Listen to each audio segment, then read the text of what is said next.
efficacy of pursuing these programs under the new or revised EISP.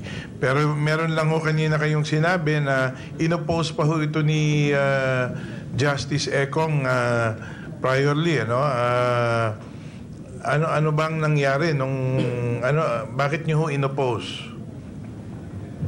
Your Honor, the EISP in itself, or the plan that was crafted and paid for by the World Bank funds, was complete in itself, and it was already ready to roll out. As a matter of fact, the previous MISO head, Attorney Manny Caparas, who became the Secretary of the Department of Justice, implemented in an incremental approach the EISP, so that to say that the plan was never implemented at all is not true. This was, a portion of it was implemented here and there, depending on the budget of the available of the Supreme Court. And as a matter of fact, that was agreed upon by the CCL, that the EISP, the case management portion of which is called the JCMS, will start to roll out on the different courts. Now, together with that rollout by the MISO through Attorney Caparas, was also some of the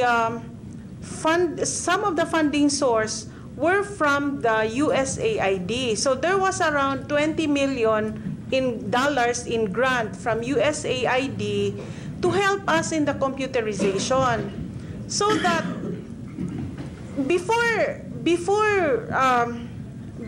somebody will take a look at the EISP, my suggestion was to look at the terms of reference of the person who will review the EISP, because there might be duplications, or there might be words that are reviewed that are already implemented, and it will result in loss of money for the Supreme Court, because you might have a big amount charged for consultancy and it's not needed at all.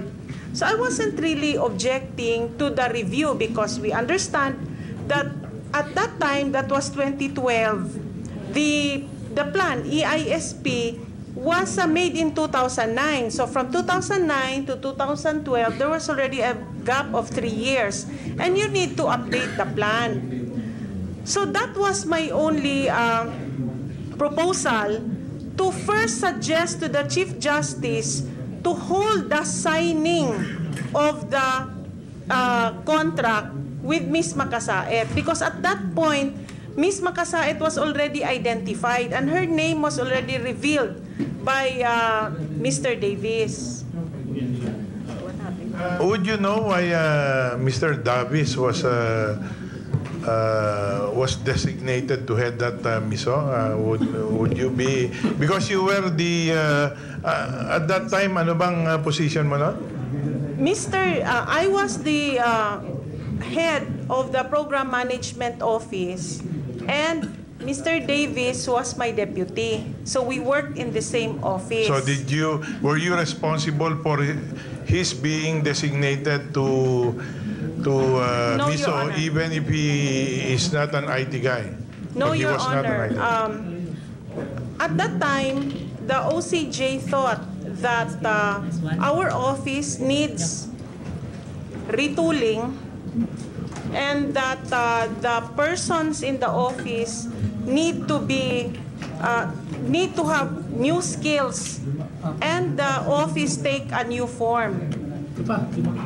Because of that, Sino po sa Office of the Chief Justice ang merong ganyang pag-iisip?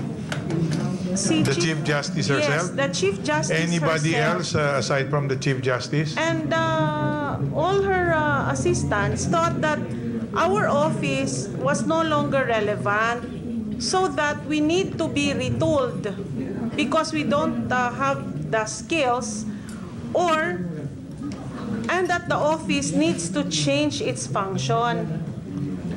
Yung kay Attorney Caparas or Secretary Caparas, who eventually ended, bakit naman siya pinalitan? Si Copper left, and I think he left also because he took on more important positions in government. Yun na nga, yung SOJ. As SOJ.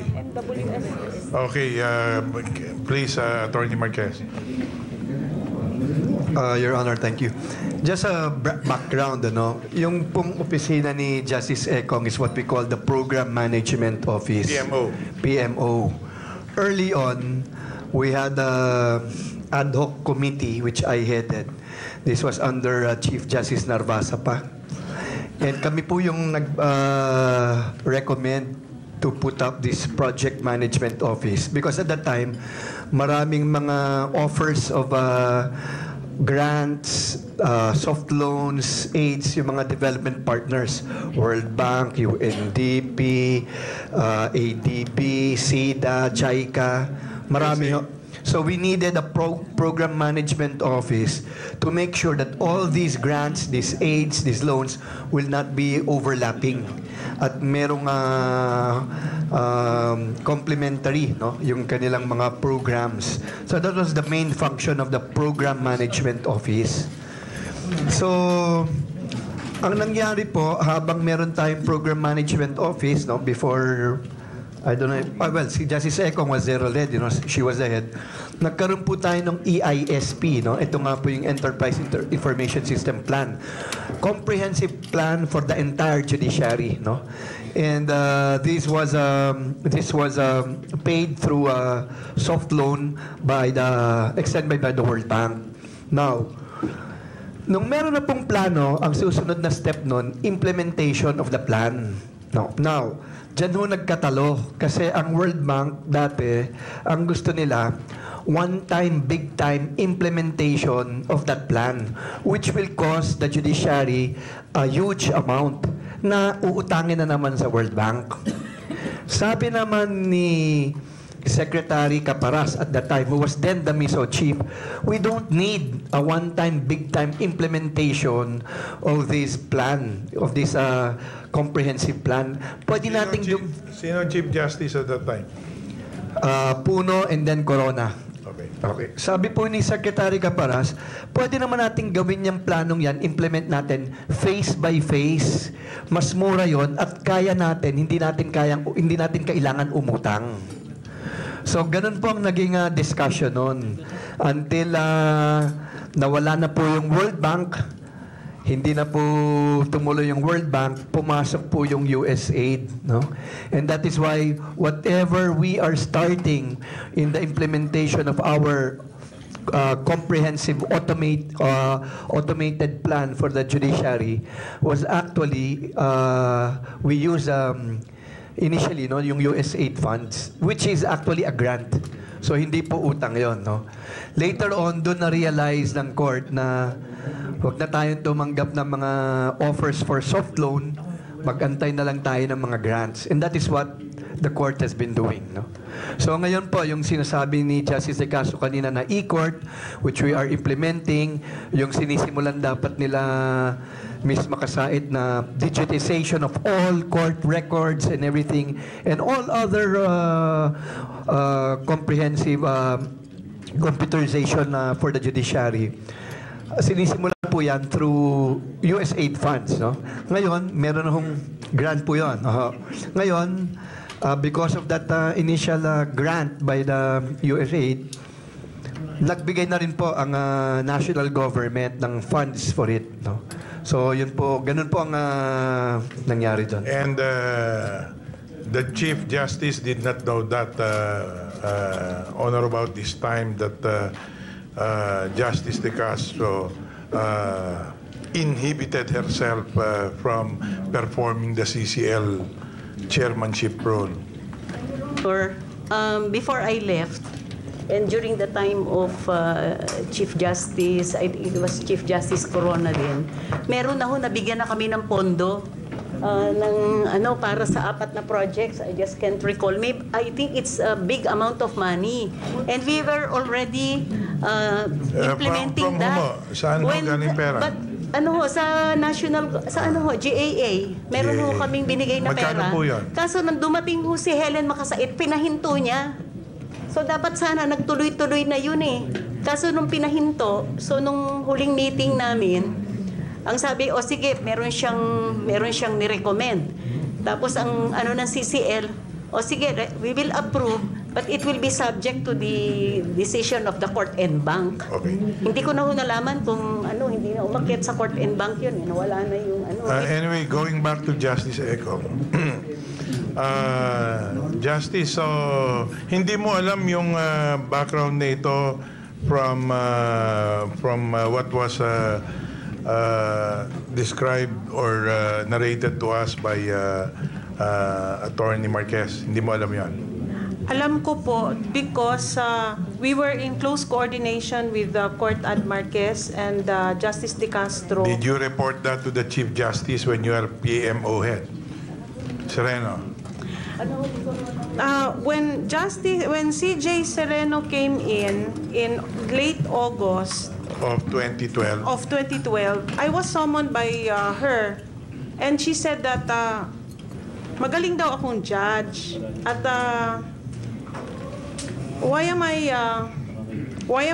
doing In the PMO? administrative work? So I understood what it means, and so she said that. What does that mean? She, to us who are not in the well, the she court. said that she will help me get back to become a member of the judiciary. Bakit naman niya biglang nasabi yon? Dahil kumontra ka doon sa planong to hire Makasayat? Ganun ba yan? Hindi pa, not yet po. So, after that, she said na I will just have to wait for a few weeks kasi may ginagawa pa so that I can eventually do what I want to do. So lumabas ano yan? Sino nagsabing I can eventually do what I want to do? Si Chief, kasi nga I agreed with her that I actually like. How can you not agree? Opo. So I agree that maybe it's really the adjudicative function that I am more acclimatized to. So she said in the meantime, while waiting for that, because it will take a lot of process, I was issued Administrative Order 153/2012 in October 8, 2012. This was before ARCAO. So she designated me as principal evaluator to conduct needs assessment. And because of that work as principal evaluator, I will move now my office from the PMO to the General Services Unit in the Pilot Court in Lapu-Lapu City. This was not Yun yet yung ARCAO. Hindi pa po. Hindi pa? Pilot Court? Hindi pa po. So my task was to conduct a needs assessment with the given timelines, together with basically my task as principal evaluator was to submit an assessment report on the administrative and financial management Sige, and support more or less, functions. I can follow your line already. Sino pumalit sa'yo? At that time, si Mr. Davis pa ang naging OIC. And then, after that, after the next month, I got another administrative order designating me to be the head of the Judiciary Decentralized Office. That was a month after.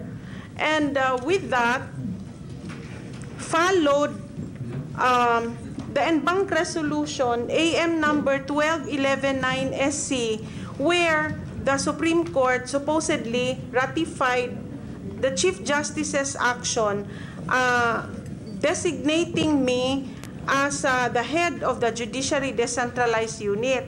However, when I read that en banc resolution of November 2017, it said, appoint Judge Ekong as officer in charge of Arcao Region 7.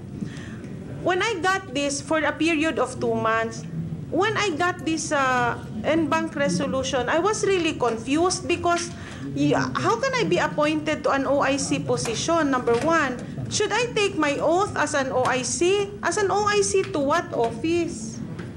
So, I did not know what to do because my appointment will only be for 2 months. Who's going to process my salary? And there is no plantilla position. So, I did not take my oath as pursuant to this appointment. A few weeks... Isn't that insubordination? I just kept quiet, Your Honor. However, I submitted all the documents required of me to complete my needs assessment. So I submitted the inception report, all the survey results, all the survey questionnaires requesting for funding. But none of those memos were answered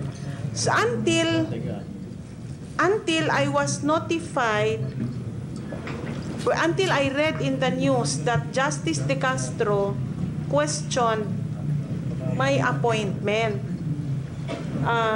That I read in the newspaper. So Your that, appointment to an OIC position for 2 months? Yes po. Hindi. I was appointed as an OIC of Arcao 7. And at least you confirmed what Justice De Castro also clarified, that it was a needs assessment and not the creation of the JDO. Not yet pa po. After that, in January, I decided I was waiting for an order either from the Supreme Court or from the Chief Justice. But because nothing came, kusa po akong bumalik to the office where I came from because the PMO, Program Management Office, because I have a valid appointment and I had a plantilla position. So I went back to Manila. When I went back to Manila, that was when I got an en-banc reso where I became a member of the study group to do the needs assessment. It was a different needs assessment from the first needs assessment that I was tasked to do. It was a different scope of work.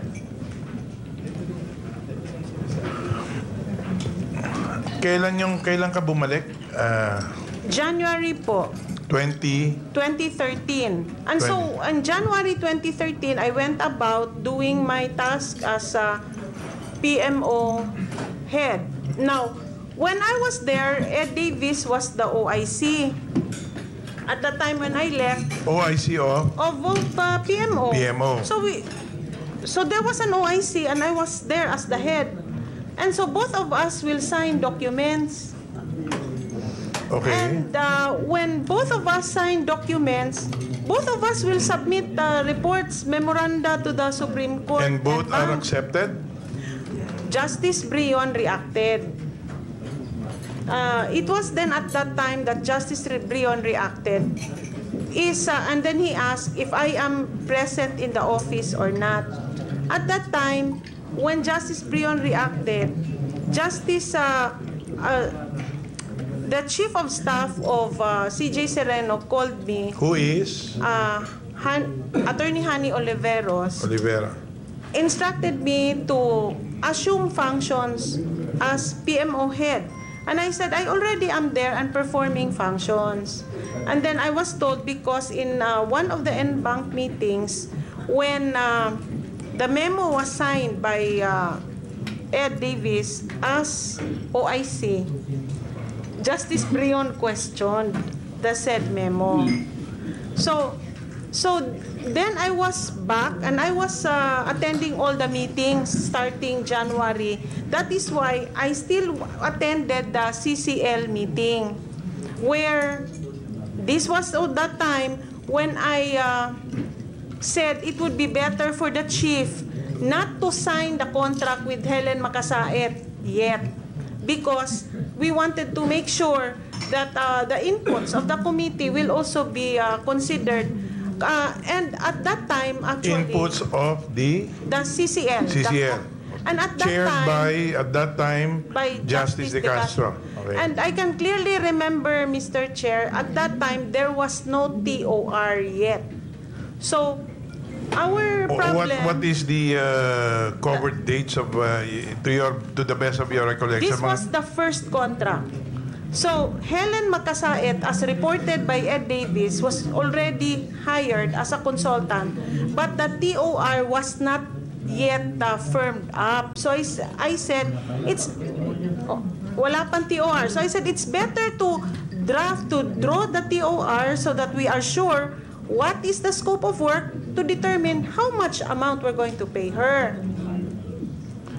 Sandali, nasa na si Davis dito at that time?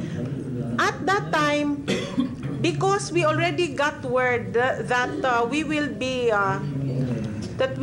retooled, and that our office... When was this, more or less, yung you will be retooled? Sometime in... after I got back, January, so that in March of 2013, there was a consultant who came to our office in order to make a review of the functions of the PMO. Sino yan?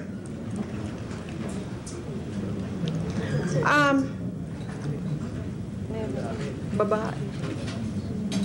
I forgot the name. But we were not, it was not the courts at the court's expense. The fees of the consultant was Paid for by ADB po. Asian Development Bank. So there were consultants. Would Miss Evelyn Dumdum know of this particular person? Yes po. Okay, sige, please So continue. so the consultant came in, si Ophel, came in, and she studied all our functions so that she can come up with a proposal to the court in order to change the function of the PMO. When but we were told by the staff of the CJ that although the study was completed, in the meantime, we are not to perform any function. In other words, we're just going to sit there and wait until our office will be transformed. And while waiting to be transformed... Nung mag-reassume ka when you were informed by the COS, si Attorney Oliveros, that because of that issue raised by Justice Bleon, na you will assume again that position. Ano nangyari kay Davis? He was... Deputy mo ulit? Hindi pa. He was the OIC, I was the head. O nga, so after that, nung ma-resolve na yung issue, ano nangyari kay Davis? That was because of that, dalawa kami doon, isang OIC, isang head, he was moved from the PMO to MISO. By paano? How did it happen? Whose recommendation? Of course, it was the decision of the CJ, but whose recommendation was it? Office order lang po. Office order lang. Opo. Signed by the CJ, I suppose. Office order signed by the CJ. Opo. Designating Ed Davis as the OIC. Sige, please continue. Now, so while waiting for the retooling, we had nothing to do. We were supposed to, ang palaging sinasabi sa amin, namnamin namin yung wala kaming ginagawa. Kasi, paulit-ulit kasi kaya it sticks to my... Sino nagsabi niya? Namnamin namin, yung staff ng in particular, sino po? The current head of the Program Management Office. Who is? Attorney Renely Mayuga. Ha? Renely Mayuga? Namnamin daw muna namin yung aming doing nothing. Kasi once ma-approve daw ng Supreme Court yung bagong anyo ng PMO, maging super busy na daw kami. But again, because the new form of the PMO could not pass through the NBank. It never happened until now. But there is a new head. Paano nangyari yun? May new head eh. Because Sandali lang. Just for the record, who is this Renely attorney, lawyer? Attorney Renely Mayuga. Mayuga. What was, babae ba to, lalaki? Babae. What Babae. was her previous assignment in the Supreme Court? Court attorney. Court attorney, Court attorney of the Office OCJ. of the Chief Justice. And when did she assume that position? When was she hired by Supreme Court? She was hired when I came back from Cebu. She was already there po. Ano? She was already there when I came back from Cebu. But would you know? She was anyway? recruited already by the current Chief Justice. Okay. I hereby direct the COMSEC to please require the Supreme Court to submit the 201 file of this attorney Renely Mayuga. So, Now, the EB consultant that you were referring to is a certain Ofelia. Ofelia Tongko. opo, Ofelia Tongko. Sige, anong relevance ni Ofelia Tongko? Ofelia Tongko was hired by the ADB, paid for by ADB. But her task was to assess the program management office, its capabilities, and to propose the future function of the said office. Because we were told that the Chief Justice believes that there should be a planning office in the court, and that it should be the program management office which should transform into a planning office. Now, As you said, this never happened because this was never presented to the Anbank. until now, it's not yet presented. And yet, there was this Mayuga, attorney Mayuga, already assumed the office, and that was, when was that? When you were appointed to the judicial When I was appointed in July 22, 2015 as Chief of Office of the Philippine Mediation Center, I'm not sure. As the Chief of Office of the Philippine Mediation Center, the office, the head of the Program Management Office became vacant. And so when it became vacant, it was open, the position was opened, and Attorney Mayuga was appointed as the program administrator. Kailan ka na-appoint as PMC? I was appointed July 22, 2015. 2015. After my appointment, I left that PMCO office when I got appointed as Associate Justice of the Sandigan Bayan. When? In January 25, 2016, and Attorney Brenda Mendoza. J. Mendoza took your yes, place. took my place. Ano ba yung issue dito kay ano?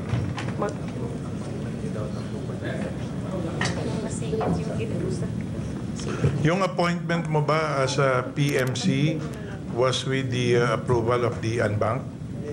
Opo, it was with the approval of the NBank, and the Board of Trustees also approved my appointment. The Board of Trustees of PhilJA, Your Honor, because the Supreme Court resolution creating the Philippine Mediation Center Office required that the Chief of Office be appointed by the court. Because of that, that is a section to be appointed by the court. So when it says the court, it refers to the Supreme Court and bank. So with the recommendation of the PhilJA Board of Trustees. And so when I was appointed, there was the recommendation from the board, and Court Ad Midas Marquez can attest to that because he is a member of the Board of Trustees, and I can recall clearly that he had some observations, wag na lang misgiving, Court Ad, observations that if the PMCO will be merged with OCA, there might be a problem with the position that I will fill up. So that was a discussion. Are you saying, was there a parang intimation that PMC and the OCA will be merged? Ganun ba? Hindi, kunin ko muna yung answer mo before I go to... Yes po, Your Honor. Not that it will be merged, but we will be under the Office of the Court Administrator, in as much as most of the mediation centers or units are fielded in the various lower courts. And for administrative purposes, it would be efficient and better for the PMC units to be supervised by the Office of the Court Administrator. Second purpose, we had this dream forever to have the staff of the Philippine Mediation Center units to be regular employees of the Supreme Court. And for them to become regular employees, that means the only option there is to be merged or to be under the Office of the Court Administrator. I hope the Court will agree. Which is which? Is it merger or... Under po. Under. Absorb. Kasi importante yun, ano? Because there are two heads. O one of the PMC and one of the OCA.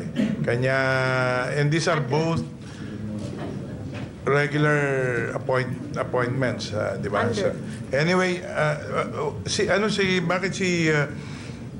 has a bearing on the third issue that we wanted to discuss, and that is Chief of Office of the PMC without authority of the Supreme Court unbank. So we will now ask you, Attorney Marquez, to clarify on this. But before that, where does former Justice Ascuna come into play? Ganito po yan, Your Honor, no? Yung Philippine Mediation Center Office, no? That is the office which handles mediation nationwide, no? It is under the Philippine Judicial Academy, no? The head of the PMCO has been vacant for the longest time. Matagal na hong vacant yan. Panahon pa ni Chief Justice Puno, towards the latter part of Chief Justice Puno's term or watch, vacant na yan. Bakit? Namatay ho yung dating head, tapos Judge Ponferrada, or naging Deputy Court Administrator Ponferrada, no? But anyway, matagal pong bakante yan. Now, at that time, si Justice Ekong po ang head ng Project Management Office of the Supreme Court. When the issue of filling up the PMCO head was discussed during the meeting of the Philippine Judicial Academy Board of Trustees, no? Nag-ano ako doon, I raised some reservations. Kasi at that time, yung PMCO na sinasabi nga ni Justice Ekong, there was a move, no? Kailan yan? Kailan nangyari yan? Kailan ba yun? Kailan ba ikaw? Yung nag-raise ka ng Kailan ka na- observation. July 2015. I was part of the Board of Trustees of the Philippine Judicial Academy. At that time, the Board of Trustees was deliberating on this, no? Meron po kasing move to transfer PMCO and become one of the offices of the OCA. Sa OCA, Office of the Court Administrator, we have 5 offices under my office. And nung sinabing ililipat yung PMCO sa akin, sabi ko, sige, okay yan, gagawin nating pang-anim yan, no? But my problem there is the head of the PMCO, ang rank Justice ng Court of Appeals. Ang rank ng mga head of office ko is RTC Judge. But I said, that's okay because ang head ng PMCO, 2 years, may term po na 2 years. Every 2 years, dapat i-reappoint. 2 years, 2 years. Pero CA Justice. Pero pag nalipat na po yan sa Office of the Court Administrator, pwede nang maging permanent yan, pero RTC Judge. So sabi ko, wag na muna tayong mag-appoint ng PMCO head. Anyway, matagal ng bakante yan at tumatakbo naman yung opisinang yan. Kung ililipat natin yan sa OCA, ilipat na muna natin para maging maayos yung structure ng Office of the Court Administrator. Walang all the heads of office will be RTC judges, no? Kaya lang I was outvoted, no? So tinuloy ho yung pag-appoint kay Outvoted by whom? by the Board of Trustees of Philippine Judicial Academy Headed by? by the Chief Justice. No. And with Justice Ascona as what? He is the Chancellor, member of the Board of Trustees. Okay, sige, please come on. So, natuloy po, si Justice Ekong was from head of PMO, was appointed head of PMCO. Mr. Chair, if I may just interject, there was a move to transfer the PMCO to the OCA. From PhilJA, from Philippine Judicial from the Academy. Philippine Judicial Academy. Yes, Sino sir. po ang nag-spearhead ng move na yun? That was initiated or was being initiated by the Chief Justice. So this was on the initiative of the Chief Justice. Yes, Your Honor. And though you expressed reservations, I did not take, well, nag-usap po kami ni PhilJA Chancellor. Tinanong niya, Midas, are you willing to take in PMCO? Sabi ko, kung yan ang desisyon, no problem sa akin. I'll take that, no problem. We can do that. But, Your Honor, I was thinking so that magiging maayos yung structure ng Office of the Court Administrator because as I've said earlier, meron pa kaming 5 different offices under the OCA eh. So we can make PMCO another office under the OCA. So 6 na sila. But para uniform, no? Pare-pareho dapat ang ranking ng head of office. So that's why I was saying, wag na natin punuan muna yung head niyan. Dahil hindi naman kailangan punuan. Tumatakbo naman yan, matagal na tumatakbo yan ng walang head eh. Ilipat na natin yan sa OCA kasi yan ang gusto. And then, ayusin na natin yung structure niyan under the OCA. and this was upheld or not? It was not upheld because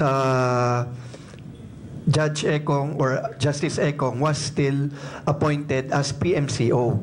So pag nilagay niyo na po yung, pag na-appoint na po si Justice Ekong as PMCO chief, no? Hindi na natin yan basta-basta pwede ilagay sa OCA kasi ang rank po niya CA Justice na eh. Ang rank po ng mga head of office ko sa OCA, RTC Judge. So medyo magkakaroon ng discrepancy. No? Ano ba talaga ang ini-spearhead ni Chief Justice? The transfer of the PMCO under OCA or just to take out the PMCO from the PJA, from the Philippine Judicial Academy? Well, remove it from Philippine Judicial Academy and put it under OCA. And yet, you expressed your reservations as regards the ranking. Your Honor, I just expressed reservations on the filling up of the PMCO head.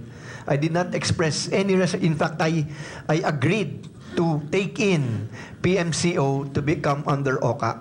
So, na-uphold ba na kung i-transfer under OCA, para magkapareho naman, 6 na offices na yon, yung rank doon ay RTC judges, na-uphold ba yon na yung PMCO head will be an RTC judge? Hindi pa nga ho natuloy. Actually, hindi na po natuloy yon kasi na-appoint na po si Justice Ekong as PMCO head, tapos nag-stall na ho yon until na-appoint na po siya as a Justice of Sandigan Bayan. In fact, up to now, that is still pending.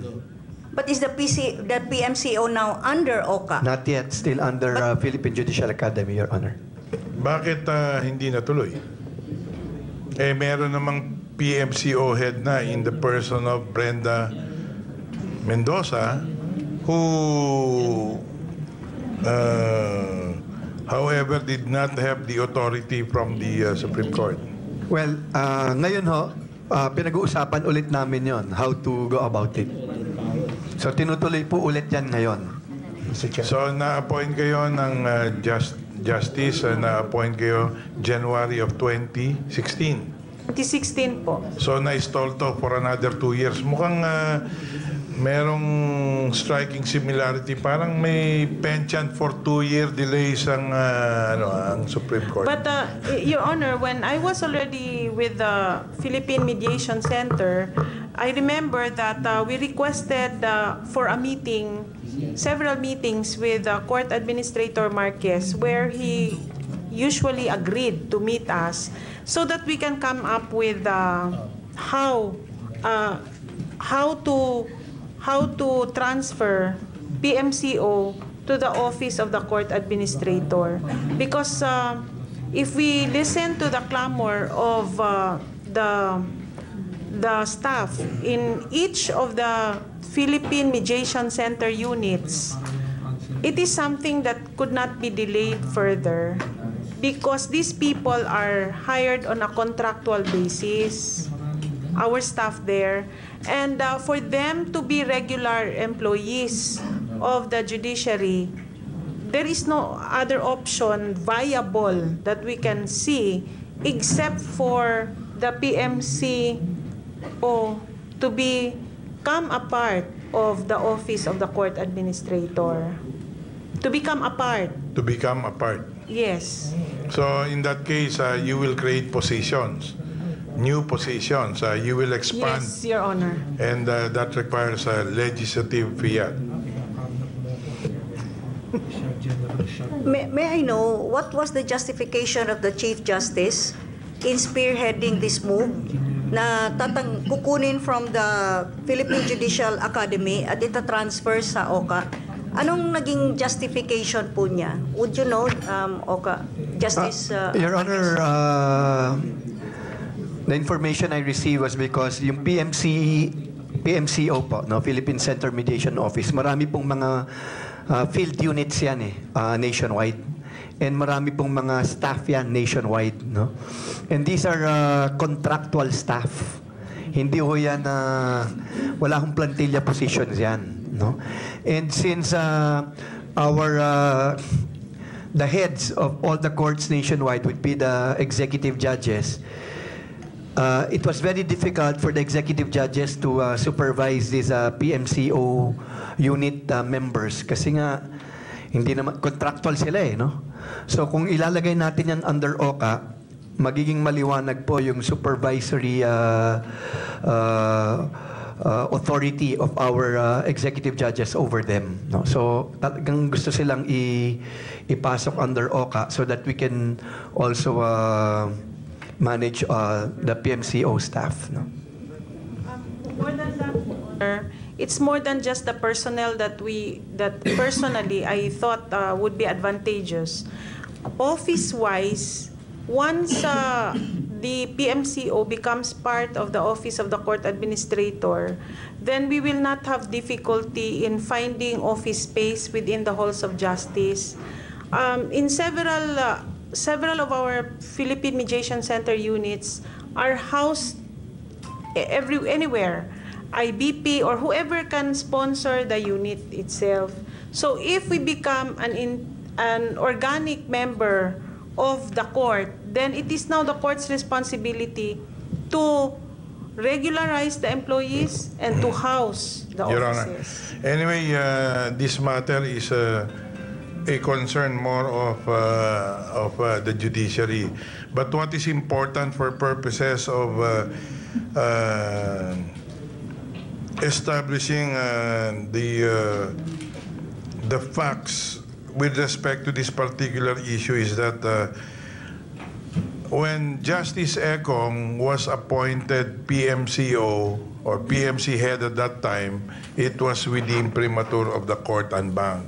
But when Attorney Mendoza was subsequently appointed to take the place of Justice Ekong, is it a matter of fact that there was no authority from the Supreme Court? May we ask Justice De Castro? It's none, Your Honor, and there was no board resolution from PhilJA. And I was very much aware that Judge Ekong was appointed by the Court and Bank through a resolution adopted by the Court and Bank upon the recommendation of the Philippine Judicial Academy. That is why I raised that issue before the Court and Bank, and we are set to decide the validity of the appointment of Brenda J. So sub judice pa. Oh, sub judice pa ho. And I was the one who raised that issue because it was Judge Ekong was always consulting me about her situation at the PMO. She said, I do not know what to do with myself. It seems that she was on a floating status. She didn't know what to do. She mentioned that already earlier. So I was the one who advised her, why don't you just look for any office, apply to a position in the appellate court, and then finally she found the vacancy in the Philippine Mediation Center. So that's where she decided to transfer. And I know very well that her appointment was done through the process that is provided for in the resolution of the court. Okay. Mr. Chair. Mr. Chair. Just to follow up, just one question. I'm struck by the statement of Justice De Castro that si Justice Ekong was on a floating status at the PMO. At first, naging ARCAO, JDO, and then naging PMO. Who was responsible for that, Justice Ekong? Yung naging parang floating status nyo? Your Honor, actually, my plantilla position is the PMO. No, before I was an MTC judge, and then I became an RTC judge. After that, I moved to the Supreme Court to take on an administrative function as head of the Program Management Office. And so that was the plantilla position that I held on to. In 2012, as I have already described, I was designated as the principal evaluator to do certain studies and station myself at the General Service Unit in the Halls of Justice, in the Hall of Justice of Lapu-Lapu City. Sino pong nag-designate? Si Chief Justice Sereno po. After that designation, came another order designating me as head of the Judiciary Decentralized Office. But with that designation... Again by Chief Justice? Yes, again by the Chief Justice. After a few days, I received that resolution from the Court and Bank. But the resolution that I received in November 27 was an appointment. But the appointment was for me being appointed as an OIC of Arcao Region 7. But sino pong nag-sign ng appointment? This is an en banc resolution signed by Attorney Enriqueta Vidal. And this is this resolution that was questioned by Justice De Castro. So, sa loob-loob ko po, if this resolution Dali is... muna. Walang appointment. It's a resolution which states that you are being appointed for 2 months to that position. It says appointment. Tama ba yon? The word is appoint. O kanya nga, it's a resolution which states that it is an appointment for 2 months to an OIC position. Pero kasi when you talk of appointment papers, ito yung may civil service, merong lahat eh. Hindi po ganon, para lang malinaw, ano? Opo. Actually, sa Supreme Court po, yung appointment namin is the en banc resolution always.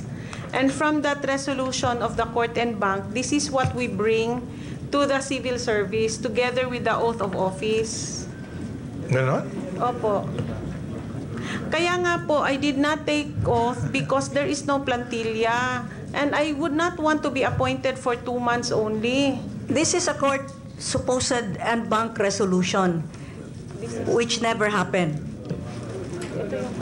Your Honor, that was the one that I questioned. Because it never was in fact Yes, deliberated because- upon by the yes, en banc. It was not reflective of the actual decision reached by the court, which was to set aside the administrative order setting up the JDO. So, because of that, the court later on issued another resolution making then Judge Ekong only a member of a need assessment study group. Now, that was the reason why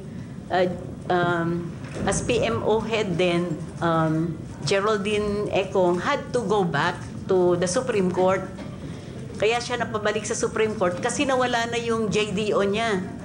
So she had to go back to the Supreme Court, and when she went back to the Supreme Court, para na siyang walang position kasi it was Ed Davis who was acting as OIC of her office. Uulitin ko lang, itong en banc, supposed en banc resolution regarding the reopening of the Arcao Region 7 AM number 12-12-9-SC dated November 27, 2012, appointing Judge Geraldine Faith Ekong, Deputy Clerk of Court and Judicial Reform Program Administrator as OIC of Arcao Region 7. This is signed by Enriqueta Vidal. This does not accurately reflect what was agreed in the en banc. That was contrary to what was agreed upon in the court en banc. In other words, itong en banc supposedly resolution na to, false. Opo, hindi po totoo. Hindi ito totoo. Hindi po totoo. So, we are following the saga of Justice Ekong. Because my question really was, why did you feel like you've been put on a floating status? And this is quite a saga that you have been going through. And parang in all instances, it was upon the orders of the Chief Justice. So, Your Honor, when I went back, I assumed my position again, but there was that OIC. Who was Ed Davis? Your position again sa PMO. Yes. Kaya lang pagbalik mo, meron nang inilagay na OIC. May OIC. So, and to resolve that matter of OIC, who is Ed Davis, tinanggal si Ed, nilagay sa MISO as OIC also, as acting chief of office. Sandali muna, no? So, ang dami mong position na hinandel. Para sa akin, palipat-lipat ka. Parang para sa akin, napakagaling mo siguro at paborito ka ni Chief Justice because lagi kang inilalagay sa mga posisyon na parang kang crisis manager of some sort or troubleshooter. You must be favored by all of this. Ganun ba yun, Justice Eco? Your Honor, I think I can with all honesty say that I was not favored at all. Bakit mo nasabi yan? In all the situations that I've been through, because I think the move was simply to change the head of the program management office. Ano yan? Ano yan? Because the objective was to change the head of the program management Ikaw yun. office, meaning So myself. parang... And I did not object because I believe that whoever is the Chief Justice has the right to appoint somebody of her own liking to a position as head of the program management office because of the sensitive nature of that office. And as a matter of fact, a lot of functions really of that office is so important that to the Chief Justice, and it will spell success of his or her of a term as Chief Justice. You really believe that? Did you read Article 11, Section 1? Public office is a public trust.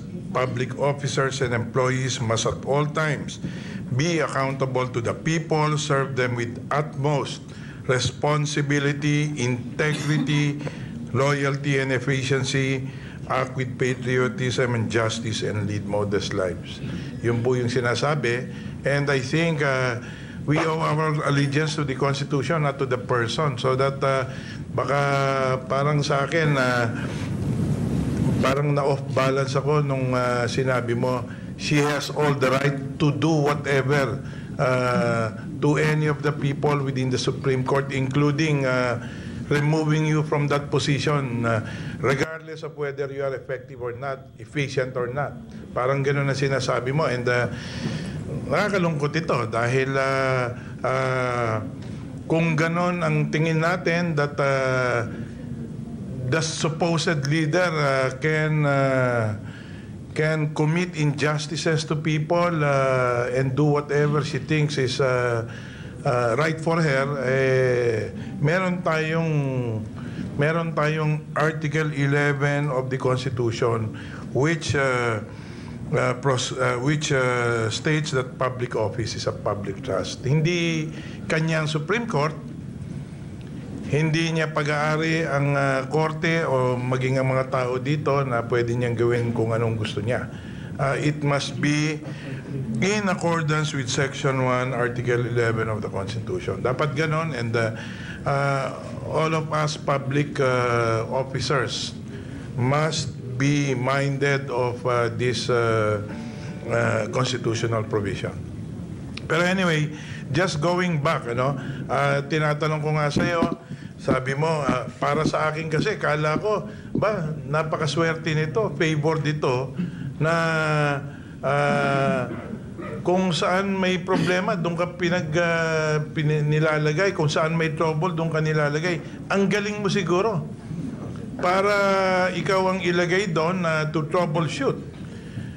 Pero ikaw naman pala, itinatanggap mo lang ito because you think it is her right to do this. How do we reconcile this, Justice Ekong? Paano natin i-reconcile ito? And siguro, i-connect ko na.